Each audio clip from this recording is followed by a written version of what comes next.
আজকে সকালে ঘুম থেকে উঠে বসে পড়লাম একটা ডালিম আর কিছু আঙ্গুর ফল নিয়ে। ডালিমটা আমি আগেই খুব সুন্দরভাবে কেটে নিয়েছি। দেন আমি ডালিমটা ছড়ে নিচ্ছিলাম আর কি। ডালিম খেতে কে কে পছন্দ করেন অবশ্যই জানাবেন। আর এই ডালিমটা একদম লাল টকটকা ছিল। আর এই যে এখানে কিছু কালো আঙ্গুর ফলও নিয়েছিলাম। আঙ্গুর ফলগুলো বেশ ফ্রেশ আর বড় বড় ছিল। দেন আমি এই তো এখানে বসে বসে ডালিমগুলো খুঁটে খুঁটে খাচ্ছিলাম। আর এই ডালিমটা খেতেও বেশ ভালোই ছিল। ডালিমের কালারটাও খুব সুন্দর ছিল। এইবার তো আমি এখানে একসাথে অনেকগুলো ডালিম ছড়ে নিয়েছি। ডালিমগুলো হাতে নেওয়ার পর মনে হচ্ছিল যে এইগুলো এক ধরনের বাজারে যে কিনতে পাওয়া যায় ছোট ছোট পুঁতিগুলো, মনে হচ্ছিল যে সেগুলোই আমি হাতে নিয়েছি।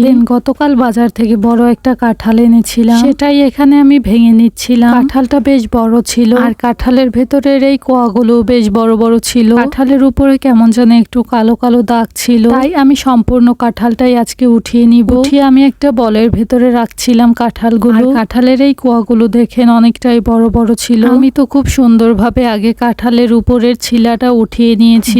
আমি একটা একটা করে কাঁঠাল উঠিয়ে নিচ্ছিলাম। অনেকক্ষণ বসে এই যে আমি একটা কাঁঠাল সম্পূর্ণ উঠিয়েছি। এই যে দেখতেই পাচ্ছেন আমি এখানে এক বল কাঁঠাল উঠিয়ে নিয়েছি। এর ভেতরেই কারেন্ট চলে গিয়েছিল, তাই আমি অন্ধকারের ভেতরেই ভিডিও করছিলাম আর কি। বসে বসে আমি বড় এক বল কাঁঠাল উঠিয়ে নিয়েছি। এবার এই কাঁঠালগুলোকে আমি ফ্রিজে রেখে দিব, যখন মন চাবে তখন ফ্রিজ থেকে বের করে খাবো আর কি। ঠান্ডা কাঁঠাল খেতে কিন্তু আরো বেশি মজা, যদিও একদম ঠান্ডা কাঁঠাল খাওয়া উচিত না, গলায় সমস্যা হতে পারে। আমি তো ফ্রিজের ঠান্ডা কাঁঠাল খেয়ে এখন কথাই বলতে পারছি না। আমার ভয়েস শুনেই হয়তো বুঝতে পারছেন গলার অবস্থা কেমন। খুবই খারাপ গলার অবস্থায় কাঁঠাল খেয়ে। ঠান্ডা কাঁঠাল খাবেন না, একটু বের করে রেখে দেন, পরে খাবেন। আমি এখানে দুপুরে খেতে বসে পড়লাম। আজকে দুপুরে বাসায় হাইচা শাক রান্না করা হয়েছিল, সাথে ছিল বেগুন ভাজি। দুইটাই আমার খুব পছন্দের খাবার। এই তো আমি এখানে শাক আর বেগুন ভাজি দিয়ে ভাত খেয়ে নিচ্ছিলাম। আর আজকের হাইচা শাক ভাজিটা খেতে কিন্তু খুবই মজার হয়েছিল। অল্প করে রান্না করেছে বাট খেতে খুবই মজার হয়েছিল। আর বেগুন ভাজিটাও মোটামুটি ভালোই ছিল। দেন বেগুন দিয়ে আমি খেয়ে নিচ্ছিলাম। আর শাক দিয়ে এইভাবে ভাত মেখে খেতে আমার কাছে খুবই ভালো লাগে। একদম শাক দিয়ে ভাতটা মেখে কালো করে নিয়েছি ভাতটা। আলহামদুলিল্লাহ, এটাই ছিল আজকের খাবার। আপনারা কে কে শাক ভাজি আর বেগুন ভাজি খেতে পছন্দ করেন অবশ্যই জানাবেন। আজকের মতো এই পর্যন্তই। Thank you so much for watching.